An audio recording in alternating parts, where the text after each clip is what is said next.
Star Wars no es precisamente conocido por su rigor científico, pero en este vídeo vamos a analizar de todos modos un aspecto de la épica saga espacial, los rayos de la fuerza. ¿Sería eso posible en la realidad?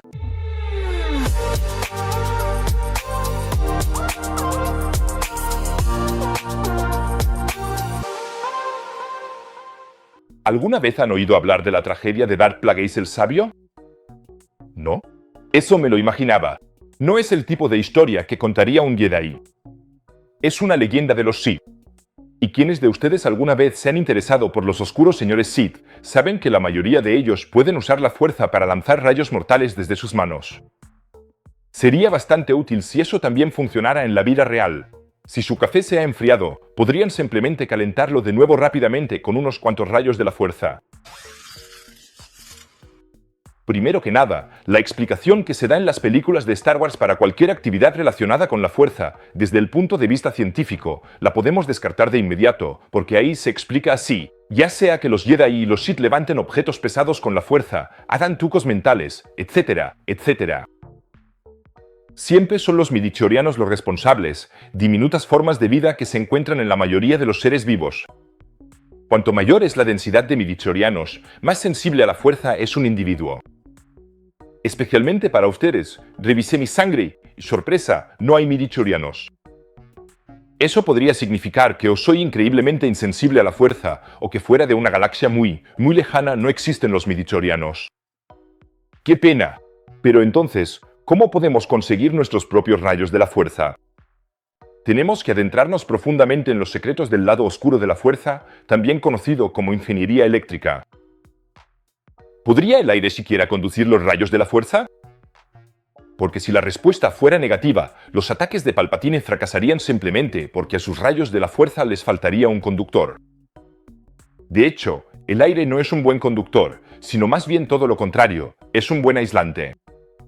Las cargas eléctricas se conducen mal a través del aire. Pero los rayos de la fuerza de Palpatine son tan potentes que pueden superar la capacidad aislante del aire. En principio, casi todo tiene lo que se llama un voltaje de ruptura. Dicho de manera sencilla, es la cantidad de carga eléctrica que se debe alcanzar para que un material se convierta en conductor.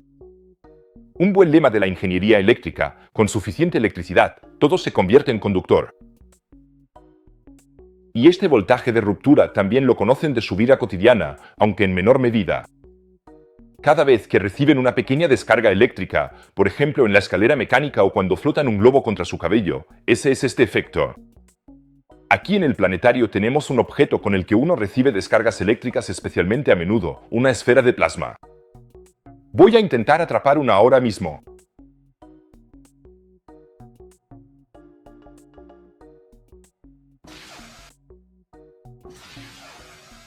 ¡Ay! ¿Qué acaba de pasar aquí? La superficie de mi cuerpo tenía una carga más negativa que la esfera de plasma, y esta desigualdad entre carga negativa y positiva quiere equilibrarse. Si es lo suficientemente fuerte, este equilibrio puede producirse mediante una pequeña descarga eléctrica, aunque entre la esfera de plasma y yo había aire, que es un mal conductor. Si la desigualdad de carga es lo suficientemente grande, alcanzamos el voltaje de ruptura. Y si yo puedo lograr eso con mi esfera de plasma, para un poderoso Lord Sith como Palpatine, eso no es nada. Por otro lado, los rayos de la fuerza de Palpatine, por supuesto, son mucho más intensos que mi pequeña descarga eléctrica de ahora. ¿Cómo podría él lograr eso entonces? El truco se llama avalancha de electrones.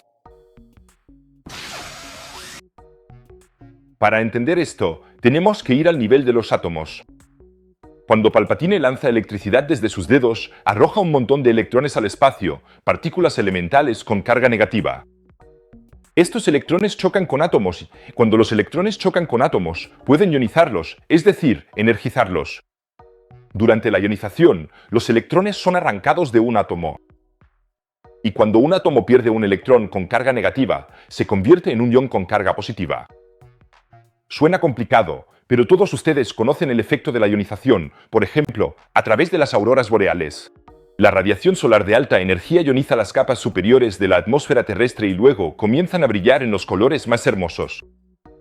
Y, por cierto, nuestra esfera de plasma, que de mala gana me dio una descarga eléctrica, también es un buen ejemplo de ionización. La esfera contiene ciertos gases y estos se ionizan al encender la corriente eléctrica. Cuando tocas la esfera, se producen distorsiones en las descargas dentro de la lámpara. Y en una avalancha de electrones, tenemos precisamente un efecto amplificado de esta ionización. Cada vez más electrones son arrancados de los átomos y a su vez chocan con más y más átomos nuevos, que también ionizan, hasta que finalmente se produce una avalancha de ionización y la escoria hieda y queda completamente rostizada. Oh, perdón, ahí se me salieron las emociones negativas. Bien, hasta ahora todavía nos movemos completamente dentro del marco de la ciencia. Si los rayos de la fuerza pueden lograrse mediante la ionización y el desencadenamiento de avalanchas de electrones, entonces eso debe significar que los Sith pueden controlar los electrones a su alrededor a voluntad, creando desequilibrios de carga. Es decir, de hecho, pueden crear exactamente el mismo estado que ocurre durante una tormenta, cuando les da la gana. Un desequilibrio de carga entre capas de nubes cargadas negativamente y una zona cargada positivamente bajo las nubes, que luego es neutralizado por un rayo. Vale, esta vez no voy a dejar que me caiga otro rayo. ¿Y cómo se controla? Solo con la fuerza de la voluntad, electrones individuales para poder disparar en cualquier momento una descarga de voltaje en forma de rayo de la fuerza. Aquí es donde la ciencia nos abandona, me temo. Eso, en realidad, solo se puede explicar con la fuerza. Aparentemente, Palpatine tiene que hacer sudar bastante a sus midichlorianos para que eso sea posible.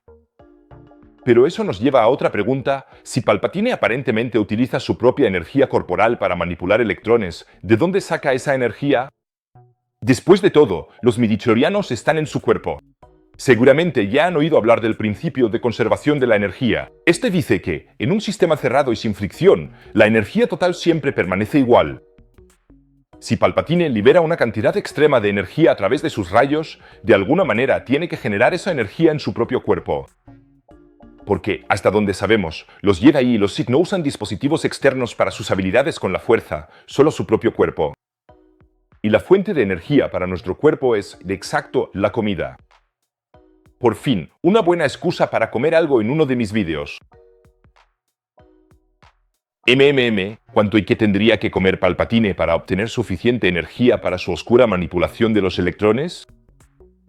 Supongamos que los rayos de la fuerza de Palpatine son comparables a un rayo promedio que cae en la Tierra. Ni siquiera haría falta tanto para matar a una persona, pero para un Lord Sith debería ser pan comido igualar la fuerza de un rayo común.